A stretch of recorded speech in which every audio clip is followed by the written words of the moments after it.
नमस्कार, आपण पाहता डिजिटल मुंबई वार्ता। इंधन दरवाढ, शेतकऱ्यांना कर्जमाफी नाही, एसटी प्रवासात महिलांना व ज्येष्ठांना सवलत नाही, तसेच लाडक्या बहीण योजनेची रक्कम 2100 करण्यात यावी, या व इतर मागण्यांसाठी सरकारचा निषेध करण्यासाठी ईशान्य मुंबईच्या वतीने आमदार सुनील भाऊ राऊत यांच्या नेतृत्वाखाली गॅस सिलेंडरची तिरडी यात्रा काढण्यात आली। यावेळी विभागातील सर्व शिवसैनिक व नागरिकांनी रस्त्यावर उतरून सरकारचा निषेध केला।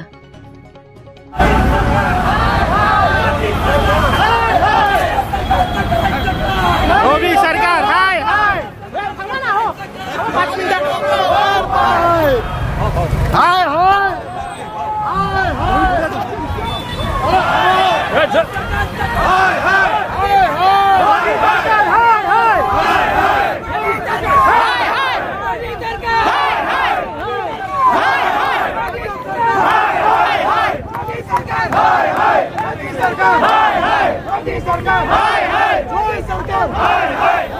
महाराष्ट्राच्या अर्थसंकल्पावरती मोठा असं बजेट तयार झालं आणि हे फूट भरून काढण्यासाठी या केंद्र सरकारने गरीब लोक जे सिलेंडर वापरतात, गॅस सिलेंडर वापरतात, त्यांचे भाव 52 रुपयांनी वाढवले।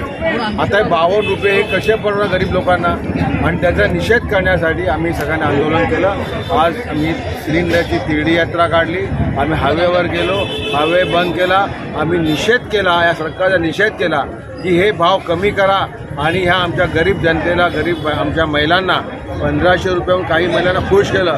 परंतु लाखो करोडो महिला ज्या रोज गॅस सिलेंडरवरती जेवण करतात, त्यांचे 52 रुपये वाढवल्यामुळे त्यांच्या डोळ्यामध्ये अश्रू आणण्याचं काम या सरकारने केलं आणि म्हणून आम्ही त्यांचा निषेध करण्यासाठी आंदोलन केलं। पेट्रोल डिझेल त्यांचे देखील दर वाढत आहेत, याकडे कसं पाहता आणि तुम्ही काय? या महाराष्ट्रामध्ये, या देशामध्ये हे सरकार फक्त लुटण्यासाठीच आहे। या सरकारने, केंद्र सरकारने कुठल्याही प्रकारच्या सुखसोयी या जनतेला दिल्या नाहीत। या केंद्र सरकारने काय केलं? ह्या केंद्र सरकारने फक्त डिझेल, पेट्रोल, गॅस सिलेंडर, अन्य कुठल्या प्रकारे दर वाढवून ह्या आमच्या जनतेची गळचेपी केलेली आहे आणि ह्या गळचेपीच्या विरोधामध्ये हे आंदोलन केलं।